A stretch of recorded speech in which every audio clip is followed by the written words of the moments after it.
remember when I lost my mind. There was something so pleasant about that place. Hello, Internet world. This is Sean, and welcome to the Allen Zone, where today's title will be Plagiarisms R Us. Same to Toys R Us, this is Plagiarisms R Us of good old religion.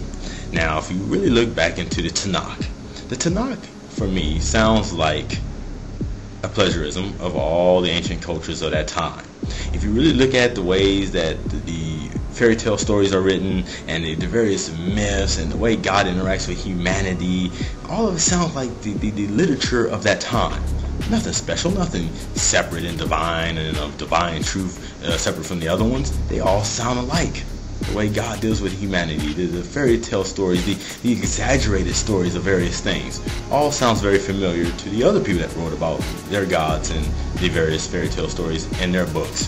The main difference, and the only difference really, is that the Tanakh talks about a monotheistic God, while the other cultures dealt with a polytheistic God.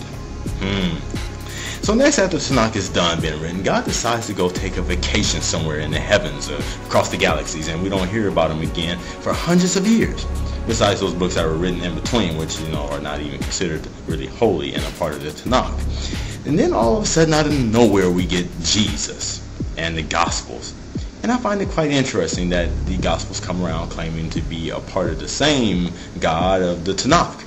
But yet this God is very different in this gospel message. He doesn't appear to want to even deal directly with humanity. Matter of fact, he doesn't even have much to say, except for the handful of times he speaks about his good old son, his good boy Jesus. And Jesus is doing now most of the talking. Now, we're supposed to just believe that the Gospels indeed are connected to the Tanakh and that this is the same God. This miraculous great thing, of course, being the resurrection of Jesus himself.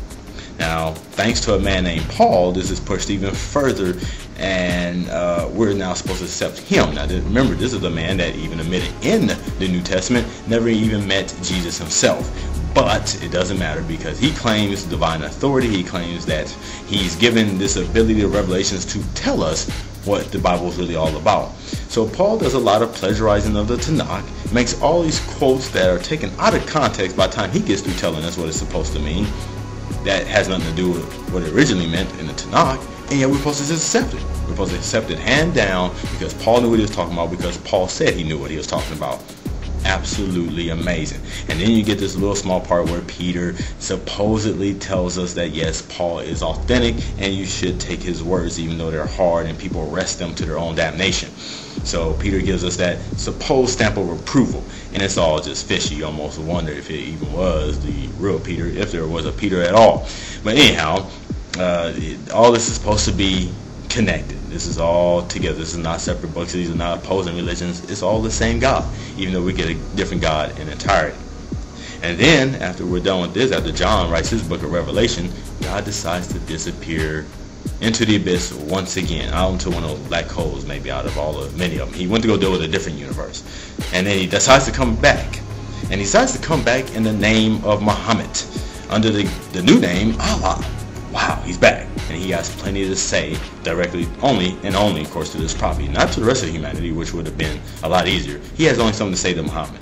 And so now again we get a different God altogether. This Allah individual is totally different from the Yahweh individual that were spoken about before.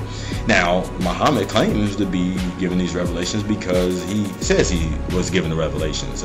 And supposedly it's supposed to tie into the Tanakh. It's supposed to be the prophets in line with the Jesus and Moses and the rest of them. But somehow we get a totally different story than what those other books talked about. But yet it's claimed to be connected to those books.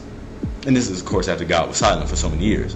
And boom, bada bing, you got a whole new religion, and you got millions of followers. Just like with Judaism and the Tanakh, Christianity and the Brit Hadasha are the New Testament. And now you have Islam with the Quran. And then God poofs again, and he goes to that black hole somewhere in the northeast in the universe. Then he comes back again. And all of a sudden, bam, we have Mormonism under Joseph Smith. And Joseph Smith now is going to claim authority based on his claim to authority. So that's all we get, is just he says he got authority, so he has authority now, and we got to believe him. And again, the message of God changes again. God's all of a sudden a whole different character again. And now we got this angel Moroni, and he's giving all this information, and it's something totally different from the rest of it because he claims to be the one to rescue these scriptures, because they needed rescuing. Just like Muhammad was rescuing the corrupted scriptures. You're going to hear that a lot. Of course, just like Paul was rescuing the corrupted scriptures of the Tanach and the people of the Tanach and how they corrupted religion.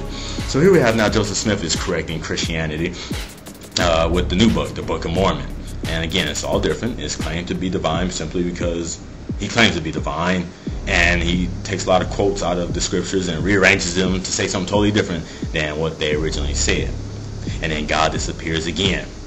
And then we come with two different people with divine revelations, and that be Ellen G. White, and that'll also be Armstrong from the Church of God Seventh Day. More so Ellen G. White. I'm not going to get into Armstrong, but Ellen G. White now comes with the Seventh-day Adventist. And there's a different God. And now there's a different book with quotes from the original book and supposedly correcting it all.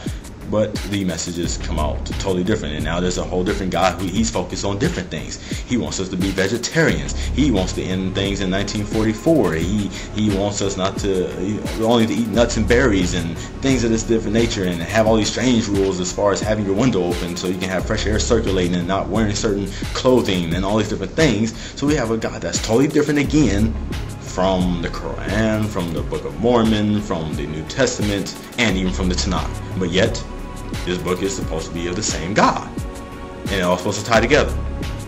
So I don't know if you notice it, but all these books does a great job of quoting each other, but having nothing to do really with each other, but claiming to have to do with each other. And matter of fact, being the correction of the corruption that took place in the previous book, all in the name of God. I mean, they're giving us divine authority, so we have to believe them.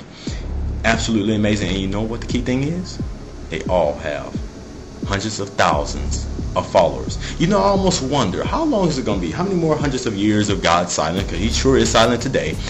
How long is it going to be before the next prophet comes around to correct the good old books of God and show us that new divine light of a totally new different God that once he decides to come back from that different black hole he then exited into a long time ago? You know, and I want to end this on this note. I have a couple questions.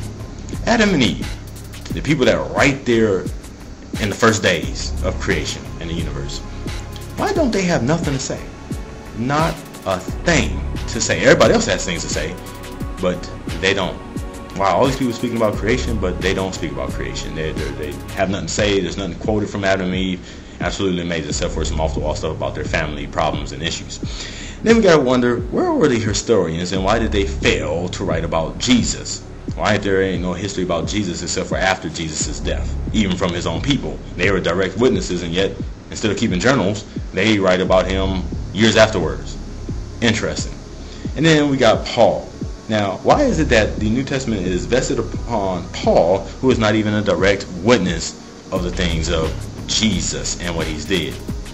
No, instead we just got to take his authority, and he winds up being the one that writes the majority of the New Testament.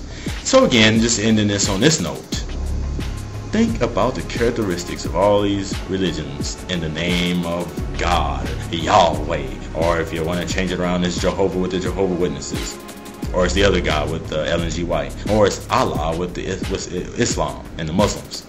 Absolutely amazing. All the books claim to be of the same original book, and even the original book claims to be the original book, but it's of things that were taking place back in that day. You really gotta wonder. This is definitely something that makes you say, Anyway, this is Sean. You folks out there in the internet world, you have it easy.